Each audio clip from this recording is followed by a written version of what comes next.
दोस्तों थोड़ा नेट की प्रॉब्लम होने की वजह से ये क्लास रिकॉर्ड करके डाल रहे हैं, क्योंकि लाइव में थोड़ा बहुत प्रॉब्लम हो जाने की वजह से थोड़ा लिंक टूट गया, तो ये क्लास पूरी रिकॉर्ड करके और फिर अपलोड करते हैं। ठीक है, 22 अगस्त। क्वेश्चन नंबर फर्स्ट, किसने हाल ही में ऑपरेशन यात्री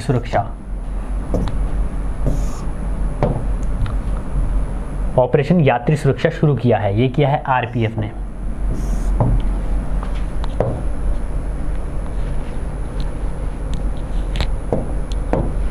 ऑपरेशन यात्री सुरक्षा आरपीएफ ने स्टार्ट किया है।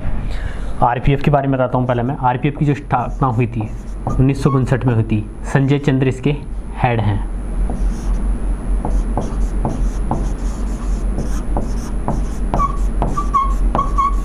संजय चंद्र। आरपीएफ ने यात्रियों को और अधिक सुरक्षा प्रदान करने के लिए ऑपरेशन यात्री सुरक्षा शुरू किया है। ठीक है, वॉइस वगैरह ठीक है ना सब? वॉइस वगैरह सब ठीक है? ठीक है, ऑपरेशन और अधिक सुविधाएं देने के लिए, सुरक्षा देने के लिए।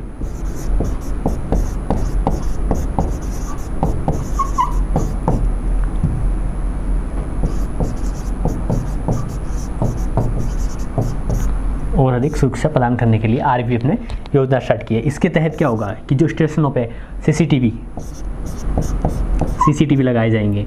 ठीक है, और ब्लैक स्पॉट जो स्थान होते हैं प्लेटफॉर्म पे,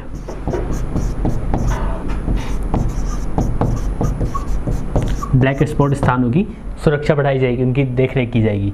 ठीक है, इसी के साथ क्या किया जाएगा, जो ट्रेन के एस्कॉर्ट होते हैं,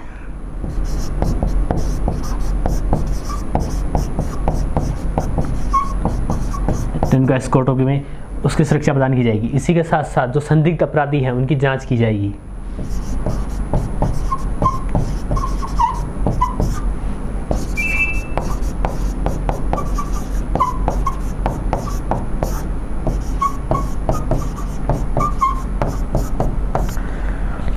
ठीक है, इसी के साथ चलते हैं सीआरपीएफ। सीआरपीएफ के जो हेड हैं, सीआरपीएफ के हेड हैं कुलदीप सिंह। बीएसएफ की बात कर लेते हैं। बीएसएफ के हेड हैं पंकज सिंह।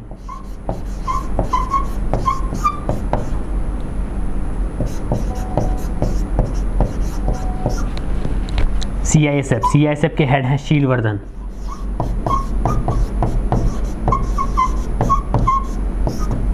ठीक है, इसी के साथ चलते हैं नेक्स्ट क्वेश्चन की तरफ। क्वेश्चन नंबर सेकंड, फीफा ने किस देश के फुटबॉल महासंघ को निलंबित किया है? फीफा अंतर्राष्ट्रीय स्तर पर जो फुटबॉल जो वर्ल्ड कप होते हैं उसका आयोजन करवाता है। फीफा क्या है? अंतर्राष्ट्रीय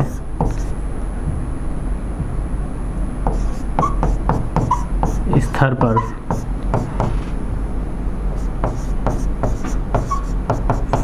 फुटबॉल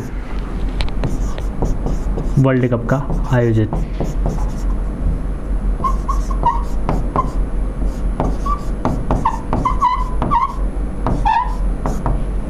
फीफा ने ये किसको महासंघ को निलंबित किया है? भारत को किया है। फीफा ने एक नियम बना रखा है। फीफा ने नियम रूल है जिसके तहत जो दलील देते हुए भारत को बाहर किया है, तो रीज़न बताया है। वो बताया है कि फीफा का नियम यह है कि जो किसी भी देश की राजनीतिक और कानून जो इन दोनों से जो महासंघ है फुटबॉल का है, जो सदस्य है, वो इससे मुक्त रहेगा कि भाई इनमें इंटरफेयर नहीं होगा। हमारा जो भी संघ होगा, सदस्य होगा, इन चीज़ों का इन्वॉल्वमेंट नहीं होगा। तो फीफा ने कहा कि थर्ड जो पार्टी है, यानी सुप्रीम कोर्ट का हस्तक्षेप, बोले भाई भारत तुम्हारा सुप्रीम कोर्ट का हस्तक्षेप होने के कारण तुम्हारा जो भी महासंघ था, फुटबॉल महासंघ था, उसे निलंबित किया जाता है। और ये 85 साल में पहली बार हुआ है। कब हुआ है? रीज़न क्या बताया है? थर्ड पार्टी, तीसरे का हस्तक्षेप। तीसरे किसका हस्तक्षेप? सुप्रीम कोर्ट का। ठीक है, इसी के साथ फीफा के बारे में बता देता हूं मैं आपको। जो फीफा का जो हेडक्वार्टर है,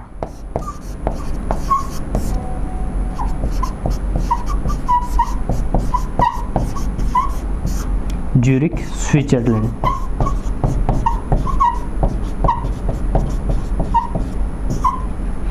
इसकी स्थापना हुई थी वो हुई थी 1904 में।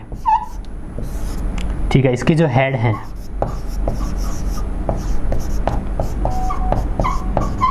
गियानो इन्फेंटिनो। ठीक है, फीफा ने जो, और भारत के फुटबॉल महासंघ का नाम है AIFF, ऑल इंडिया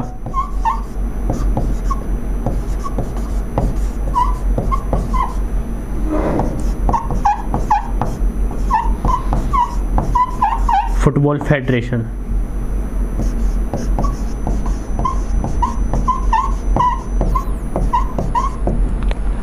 अखिल भारतीय फुटबॉल महासंघ।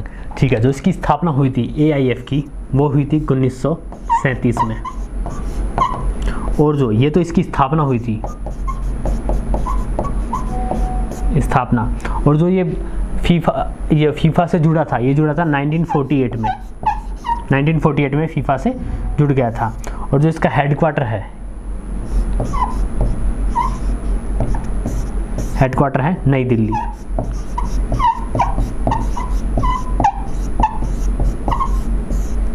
ठीक है, इसी के साथ चलते हैं नेक्स्ट क्वेश्चन की तरफ। किस भारतीय पर्वतारोही ने यूरोप के सबसे ऊंचे माउंट एल्ब्रुस की चोटी पर तिरंगा फहराया है? यूरोप की सबसे ऊंची जो चोटी है वो है माउंट एल्ब्रुस। उसकी चोटी पर किस भारतीय पर्वतारोही ने तिरंगा फहराया है? भावना डेहरिया ने। दोस्तों, मध्य प्रदेश की भावना डेहरिया मध्य प्रदेश की है ये।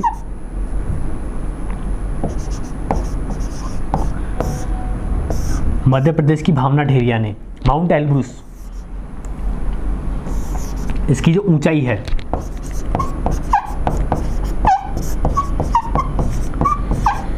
5642 मीटर।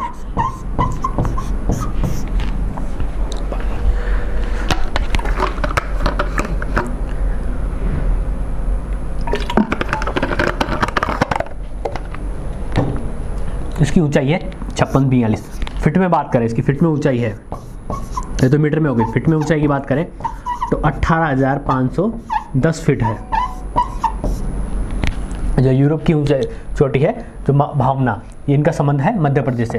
ठीक है, जो भावना है इन्होंने ही, मध्य प्रदेश की हैं, इन्होंने 2019 में माउंट एवरेस्ट भी फतेह किया था।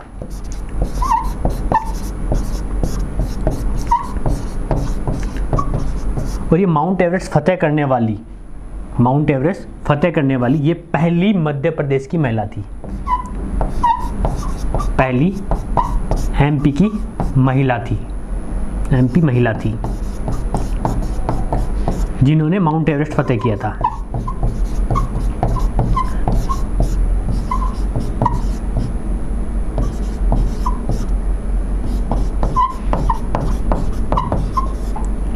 माउंट एवरेस्ट फतेह किया था। माउंट एवरेस्ट के बारे में बताता हूँ। माउंट एवरेस्ट दुनिया की सबसे ऊंची चोटी है। जो इसकी ऊंचाई है वो है 8848.86 मीटर। ठीक है, इसी के साथ चलते हैं बछेंद्री पाल, अपने ऑप्शन की तरफ। बछेंद्री पाल ये हैं भारत की पहली पर्वतारोही जिन्होंने माउंट एवरेस्ट फतेह किया था। पहली महिला जिन्होंने माउंट एवरेस्ट फतेह किया था।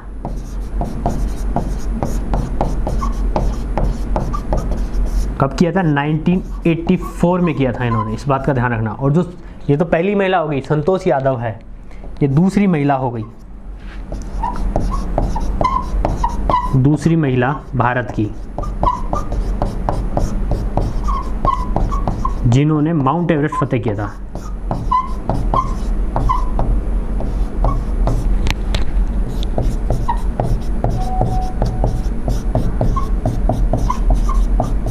और थर्ड आता है शीतल का, यहाँ कर लेते हैं शीतल। शीतल जी का संबंध है उत्तराखंड से। इनके बारे में जो शानदार फैक्ट है वो है कि शीतल, इनके एक रिकॉर्ड बनाया है कि दुनिया की सबसे कम उम्र की पर्वतारोही होने का रिकॉर्ड है इनके नाम।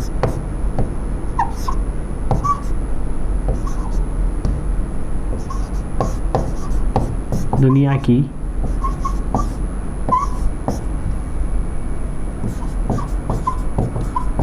सबसे कम उम्र की महिला पर्वतारोही का रिकॉर्ड है, पर्वतारोही होने का रिकॉर्ड है। ठीक है, इसी के साथ चलते हैं हमारे नेक्स्ट क्वेश्चन की तरफ।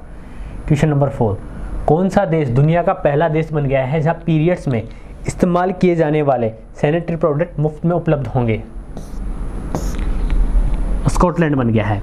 स्कॉटलैंड में जो संसद है उसने एक सर्वे किया था, उसमें जो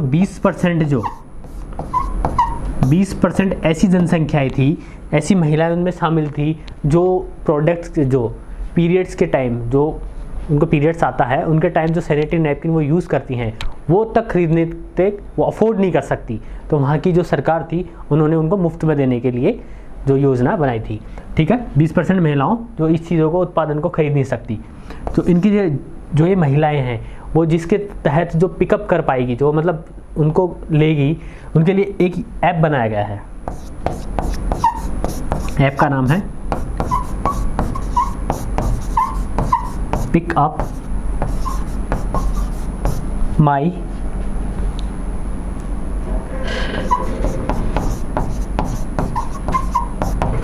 प्रोडक्ट। ठीक है, पिकअप माई प्रोडक्ट या पीरियड्स।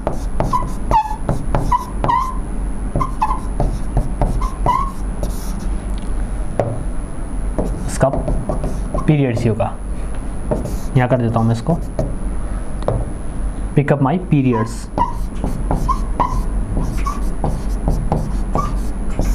और जो इसकी जो केंद्र बनाए जाएंगे वो 1000 बनाए जाएंगे, 1000 पिकअप पॉइंट बनाए जाएंगे। और ये ऐप में देखकर जो भी आसपास इनके पिकअप पॉइंट होगा वहाँ से ये कलेक्ट कर सकती हैं। ठीक है, इससे क्या होगा, इससे महिलाओं की जो भी होगी, उनमें जो महिलाओं की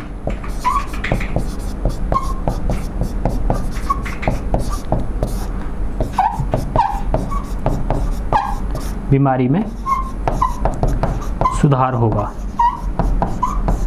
ठीक है, इसी के साथ चलते हैं, थोड़ा बहुत इनकी राजधानी डिस्कस कर लेते हैं। स्कॉटलैंड की राजधानी है एडिनबर्ग।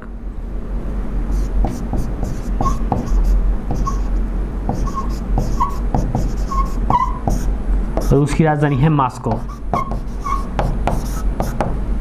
जापान की राजधानी है टोक्यो। नॉर्वे की राजधानी है ओस्लो। ओस्लो में शांति का नोबेल पुरस्कार दिया जाता है।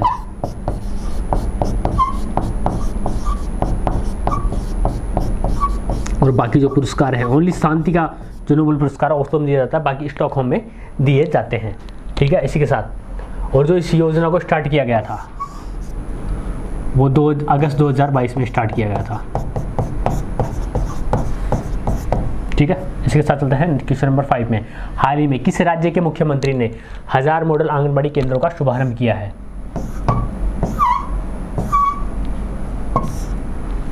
वो किया है असम ने। असम के जो सीएम है हेमंत बिस्वा,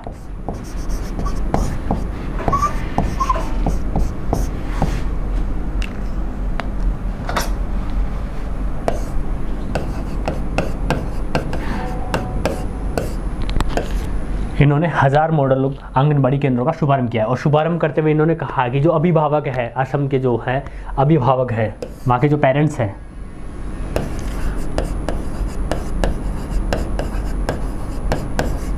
अभिभावकों की आशाएं, जो भी उनके बच्चों से उनको आशाएं हैं,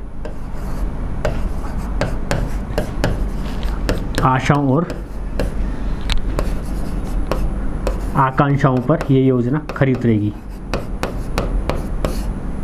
आकांक्षाओं का इसका रीज़न आकांक्षाओं का इस तरह से पूरा होना दोस्तों कि जो भी बच्चे होते हैं स्टार्टिंग में, जो उनकी जो यात्रा होती है, जो बड़ी एजुकेशन के लिए, जो आगे की जो पढ़ाई करते हैं, उनकी यात्राएं सभी की जो नींव होती है वो आंगनबाड़ी से स्टार्ट होती है। तो उनकी अभिभावकों को ये चिंताग्रस्त थे कि वो उनका किस तरह से किया जाए, पालन पोषण वगैरह, उनकी जो स्कूल थी वो बैठना किस तरह से सीखे, घर में तो सीख नहीं सकता। तो जो भी उनकी जो स्टार्टिंग होती है, यात्राएं होती है, जो भी बच्चों की होती है, छोटे बच्चों को, वो आंगनबाड़ी में बैठना सीखते हैं, तो ये उनकी आशाओं और आकांक्षाओं पर इस तरह से खरा उतरेगा। ठीक है, बच्चों की नींव तैयार करना और उन्हें उनकी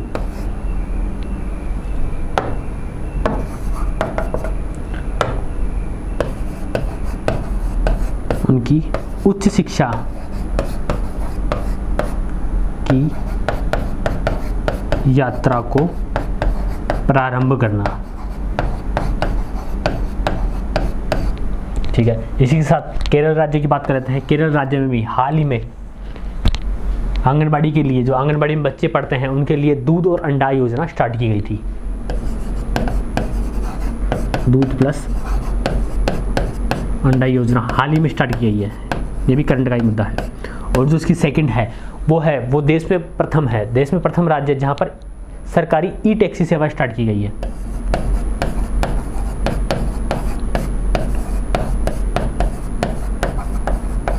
ई टैक्सी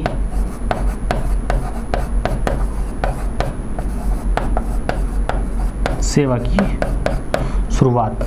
इसी के साथ तेलंगाना में भी अभी हाल ही में एक योजना स्टार्ट की गई है, जो भी बिजली हथकरघा, बिजली बुनकर होते हैं, बिजली करघा शामिल करते हैं, बिजली में जो वर्कर्स हैं, उनके लिए जो तेलंगाना के सीएम है, उन्होंने नेथना योजना स्टार्ट की है।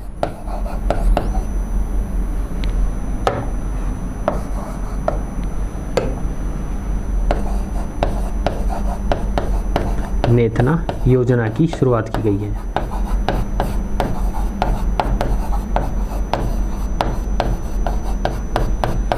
इनके लिए स्टार्ट की गई है बिजली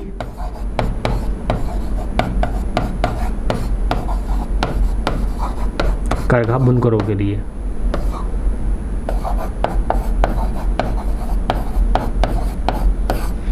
ठीक है, इसी के साथ चलते हैं क्वेश्चन नंबर 6 की तरफ।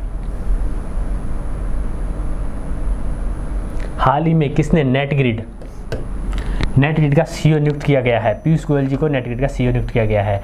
नेट ग्रिड का जो वर्क होता है, नेट ग्रिड का वर्क ये होता है कि जो खुफिया एजेंसी होती है, जांच एजेंसी होती है, उनके बीच में कड़ी का काम करना। इसका वर्क क्या होता है?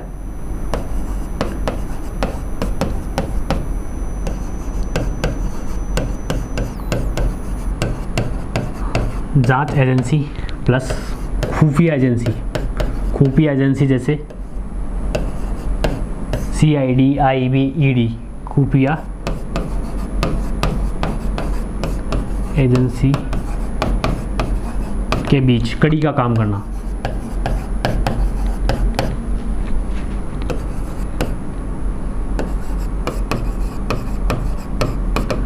नेट ग्रिड दोस्तों एक ऐसा मंच है जहां पर, ऐसा एक एकल मंच है जहां पर लगभग जो भी भारत में 11 एजेंसियां, केंद्रीय एजेंसियां हैं, जिन्हें जो भी डाटा चाहिए होता है, जैसे संदिग्ध के लिए कुछ भी चाहिए होता है, संदिग्ध कोई अपराधी है, उसकी यात्रा से रिलेटेड कुछ भी उनको सूचनाएं चाहिए होती है, उसकी बैंक डिटेल वगैरह चाहिए होती है, तो वो एक ही पोर्टल पर मिल जाती है उनको। ठीक है, संदिग्ध अपराधियों की पहचान, उनकी बैंक डिटेल,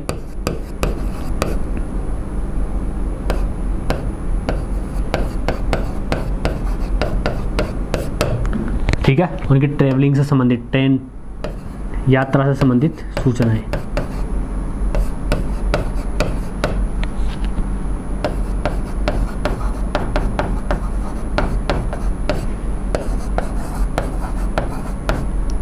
यह ओनली नेट ग्रिड, ये 11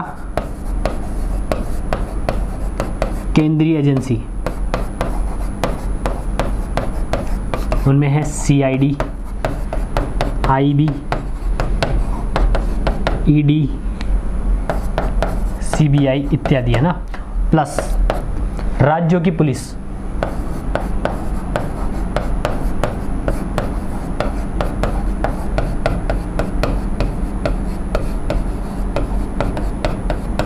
के लिए कार्य करती है।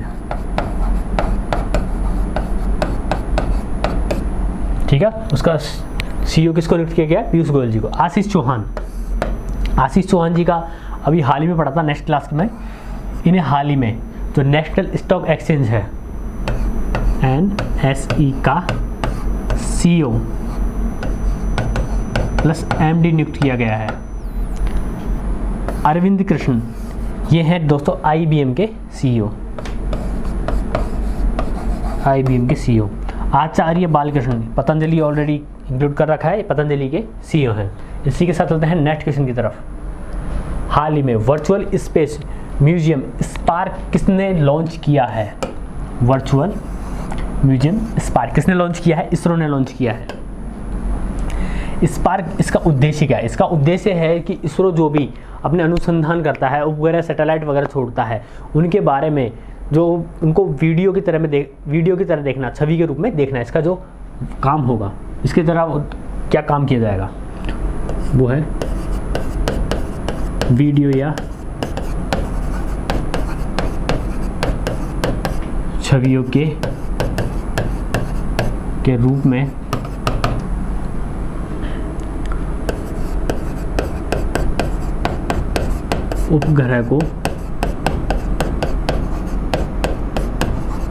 उपग्रहों की लॉन्चिंग को देखना इसका काम रहेगा। और बाकी जो भी इसके उपयोगकर्ता होगा, स्पार्क जो म्यूजियम है जो इसको लॉन्च किया है, इसके जो उपयोगकर्ता होगा वो सीधा साइट से बातचीत कर सके, मतलब बातचीत मतलब कम्युनिकेशन करना उपयोगकर्ता द्वारा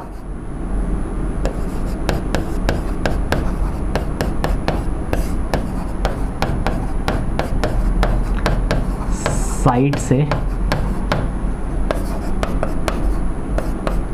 बातचीत करना। ठीक है। इसरो के जो हेड हैं वो है एस सोमनाथ वर्तमान में।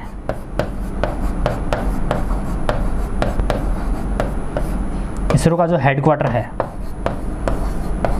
वो है बेंगलोर।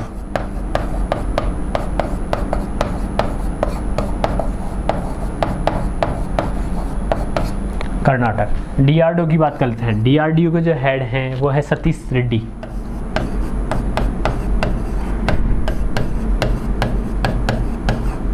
DRDO का हेडक्वार्टर है वो है नई दिल्ली।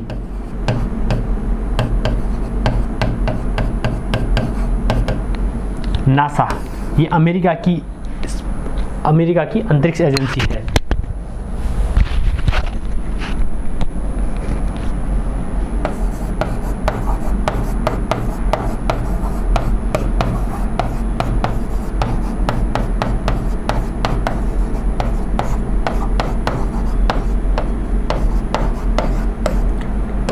ठीक है। स्पेस एक्स, ये भी अमेरिका की स्पेस एजेंसी है, लेकिन ये प्राइवेट सेक्टर की है। इसके जो हेड हैं जो इनकी है ये स्पेस एक्स है, ये है एलन मस्क की है, और ये प्राइवेट सेक्टर की है। प्राइवेट है मतलब एलन मस्क की खुद की है, और ये भी अमेरिका की है नासा, लेकिन ये गवर्नमेंट के अंडर है। ठीक है। इसी के साथ चलते हैं क्वेश्चन नंबर 8 की तरफ। देश की पहली मोबाइल डेमोन्स्ट्रेशन यूनिट किस राज्य में स्थापित की जाएगी? दोस्तों वेरी इंपॉर्टेंट क्वेश्चन, IM पे लगा लेना इस पे। जो स्थापित की जाएगी राजस्थान में स्थापित की जाएगी। राजस्थान में किस जगह? राजस्थान में भी बीकानेर जिले में। अब बात करते हैं ये है क्या। मोबाइल डेमोन्स्ट्रेशन यूनिट के द्वारा जो झील का पानी होगा उसे शुद्ध किया जाएगा। इसका काम क्या होगा? और ये अमेरिका की आधुनिक जो तकनीक है उस पर आधारित है, नैनो टेक्निक पर।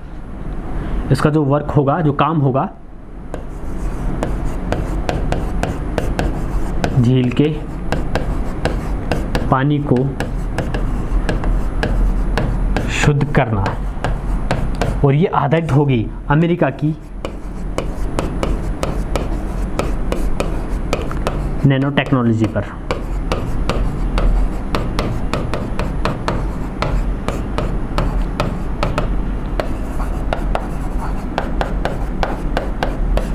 और ये सितंबर तक, और ये देश में पहली बार लगी है यहाँ पे।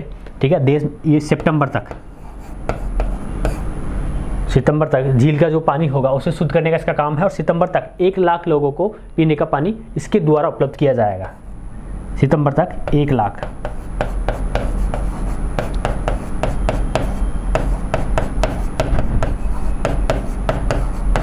एक लाख लोगों को पानी सप्लाई पीने का। ठीक है, इसी के साथ जो ये किस तरह से काम करेगी, जैसे भी झीलों में आपको सभी को पता है कि मिट्टी के कण होते हैं, धूल होते हैं, काफ़ी गंदे होता है, पानी उसको शुद्ध करने का काम है इसका। ठीक है, इसी के साथ चलते हैं नेक्स्ट क्वेश्चन की तरफ।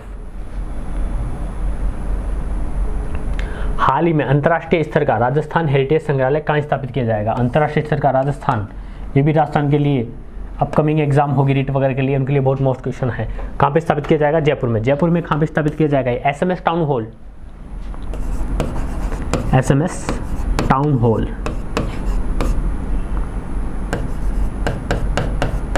कुछ याद है SMS टाउन हॉल से? SMS टाउन हॉल ये पहले अपना विधानसभा भवन था, पुराना, सबसे जो स्टार्टिंग का था, ये पहले पुराना विधानसभा भवन था।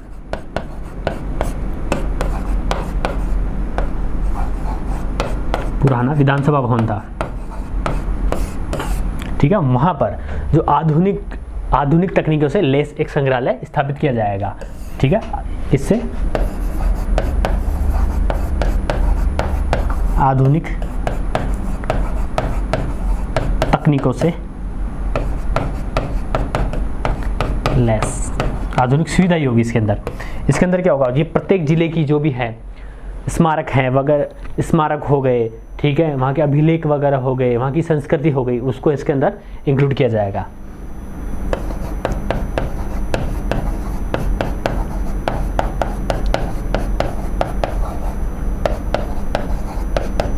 स्मारक, मूर्तियाँ, कला संस्कृति की झलक देखने को मिलेगी।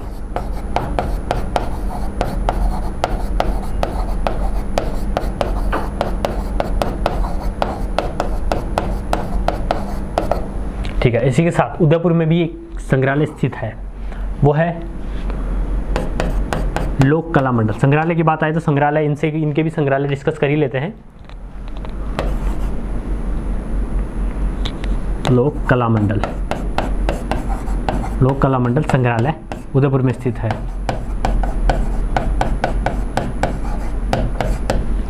जोधपुर में है मेहरानगढ़ संग्रहालय।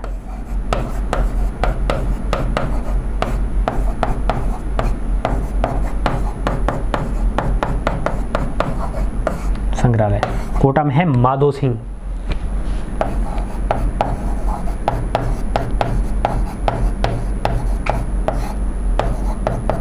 ट्रस्ट संग्रहालय।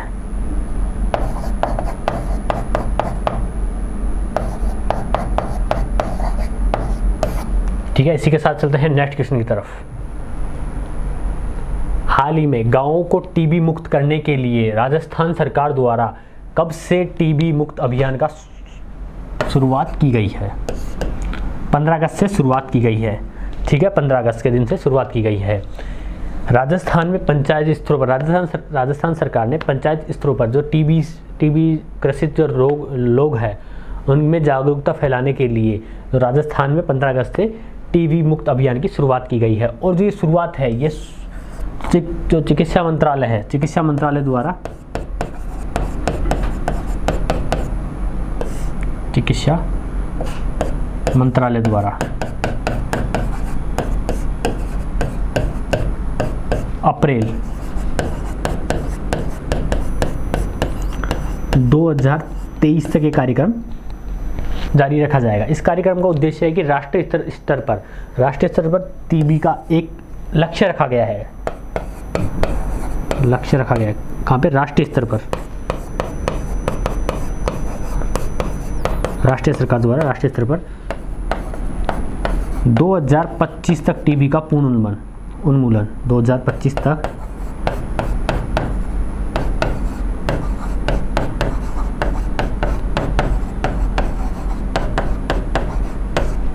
ठीक है, ये टीबी का रखा गया है। और टीबी के बारे में बताता हूं मैं आपको थोड़ा बहुत। ये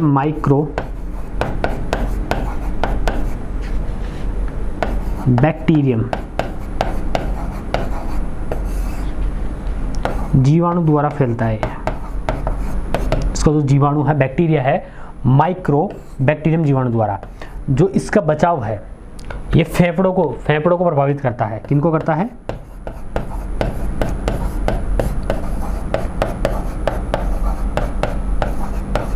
फेफड़ों को प्रभावित करता है। जो इसका बचाव है दोस्तों, इसको जो शिशु होता है, जब भी जो बच्चा होता है उसे 1 सप्ताह के अंदर BCG का टीका लगाया जाता है। ये आ जाता है कभी कभी 1 सप्ताह के भीतर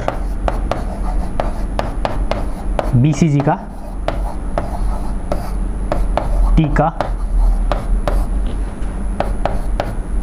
लगाया जाता है।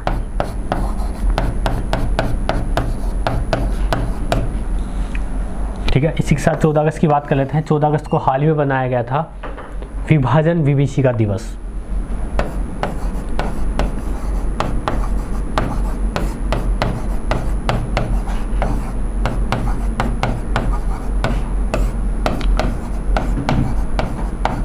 विभाजन विभीषिका क्या होता है? जब भारत और पाकिस्तान का बंटवारा हुआ था तो 14 अगस्त के दिन जो भारत के लोग, जो भारत में मुसलमान थे, वो पाकिस्तान की तरफ पलायन किया था, और जो पाकिस्तान के में जो हिंदू थे उन्होंने भारत की तरफ पलायन किया था। ठीक है, तो उसी के रूप में, जो उसी के उपलक्ष्य में मनाया जाता है विभाजन विभीषिका दिवस। ठीक है, इसी के साथ में 16 अगस्त को मनाया गया था हाल ही में नवरोज उत्सव। ये भी आया हुआ एग्जाम में है, नवरोज उत्सव। नवरोज जो त्यौहार होता है फारसी धर्म का त्यौहार है। ये फारसी त्यौहार है, फारसी उत्सव या त्यौहार है। ठीक है, इसी के साथ चलते हैं नेक्स्ट क्वेश्चन की। आज के हमारे 10 क्वेश्चन हो गए, थोड़ा रिवीजन कर लेते हैं। जो लास्ट क्लास अपनी 17 अगस्त को हुई थी, टेक्निकल इशू की वजह से कुछ प्रॉब्लम आ गई थी, और बाकी आज भी थोड़ी बहुत प्रॉब्लम हुई थी नेट की, क्योंकि मौसम थोड़ा ख़राब है, तो शायद अपकमिंग क्लास से भी रिकॉर्ड करके डाली जा सकती है, ठीक है। क्वेश्चन नंबर फर्स्ट रिवीजन के लिए, कौन सा केंद्रीय मंत्रालय सक्षम आंगनबाड़ी और पोषण 2.0 योजना को लागू करता है? महिला एवं बाल विकास मंत्रालय लागू करता है। ठीक है, इसी के साथ चलते हैं क्वेश्चन नंबर सेकंड की तरफ। हाल ही में भारत की लॉन बॉल्स महिला टीम ने राष्ट्रमंडल खेलों में स्वर्ण पदक जीता है। इस टीम में निम्न में से कौन शामिल नहीं है? भाविना पटेल शामिल नहीं है। भाविना पटेल जी की जगह कौन शामिल था? पिंकी। भाविना पटेल है, इन्होंने जो कॉमनवेल्थ गेम हुए हैं CW जी, इन्होंने, ये पैरा टेबल टेनिस प्लेयर हैं, पैरा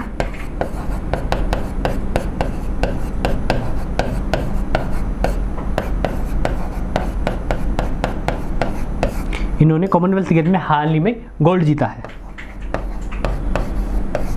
ठीक है, इसी के साथ क्वेश्चन नंबर थर्ड की तरफ, पिंगला वेंकैया की हाल ही में कौन सी जयंती मनाई गई है? 146वीं जयंती मनाई गई है। तो पिंगला वेंकैया जी है, इनके बारे में बताता हूँ कि इन्होंने जो भारत का जो अपना वर्तमान फ्लैग है, वर्तमान फ्लैग को जो डिजाइन किया था वो पिंगला वेंकैया जी ने ही किया था, और इनका संबंध आंध्र प्रदेश से है। ठीक है, हाल ही में वोटर ID को आधार से जोड़ने के मामले में देश में राजस्थान कौन से स्थान पर है? पहले स्थान पर है। ठीक है, क्वेश्चन नंबर 5, राजस्थान के किस जिले की मेजर दीपिका राठौड़ 2 बार माउंट एवरेस्ट फतेह करने वाली पहली महिला बन गई है? ये नागौर की है। डीप माइंड टेक्नोलॉजी अल्फाबेट के स्वामित्व वाली AI शोध कंपनी ने अल्फाफोर्ड नामक एक कृत्रिम बुद्धिमत्ता उपकरण विकसित किया है। यह उपकरण किसकी भविष्यवाणी करेगा? यह प्रोटॉनों की भविष्यवाणी करेगा। इसी के साथ क्वेश्चन नंबर 7, UPI के माध्यम से जुलाई 2022 में कितने का लेन देन हुआ है? 6 अरब का लेन देन हुआ है। ठीक है, इसी के साथ क्वेश्चन नंबर 8, बाजार नियामक सेबी ने नेशनल स्टॉक एक्सचेंज NSE के नए MD और CEO के रूप में किसे नामित किया है? आशीष चौहान जी को नामित किया है। इनके बारे में थोड़ा एग्जाम चल रहे हैं, ग्रुप डी के हिसाब से बता देता हूँ। सत्य नडेला जी माइक्रोसॉफ्ट के CEO हैं। ठीक है, पराग अग्रवाल ट्विटर के हैं, और लीना नायर ये चैनल की CEO है। ठीक है, अमृतसर जामनगर एक्सप्रेसवे राजस्थान के कितने जिलों से होकर गुजरेगा? ये 5 से होकर गुजरेगा। किस राज्य ने 2021 में राजस्थान विधानसभा की सबसे अधिक बैठकें आयोजित की है? वो की है केरल ने। कितने दिन की? 61 दिन की। ठीक है, आज के हमारा ये सेशन था। अच्छा लगा होगा सेशन, आप ज़रूर बताइए कमेंट बॉक्स में किस तरह से लगा। और बाकी मंडे से और फ्राइडे तक, यानी सोमवार से शुक्रवार तक डेली करंट अफेयर्स होगा। और शनिवार के दिन एक विशेष टॉपिक पर एक मैं वीडियो बनाकर अपलोड करूंगा, जैसे उपराष्ट्रपति, राष्ट्रपति हो गया, इनसे रिलेटेड, और बाकी नोबेल पुरस्कार वगैरह जो भी एग्जाम के पॉइंट ऑफ व्यू से मोस्ट है, जो फैक्ट पे आधारित होते हैं उनके लिए। ठीक है दोस्तों, इसी के साथ मैं आपसे विदा लेता हूँ। और बाकी ये सुविधा के लिए खेद है, क्योंकि मौसम थोड़ा ऐसा है तो नेट का इशू रहता ही है। ठीक है दोस्तों, जय हिंद, जय भारत।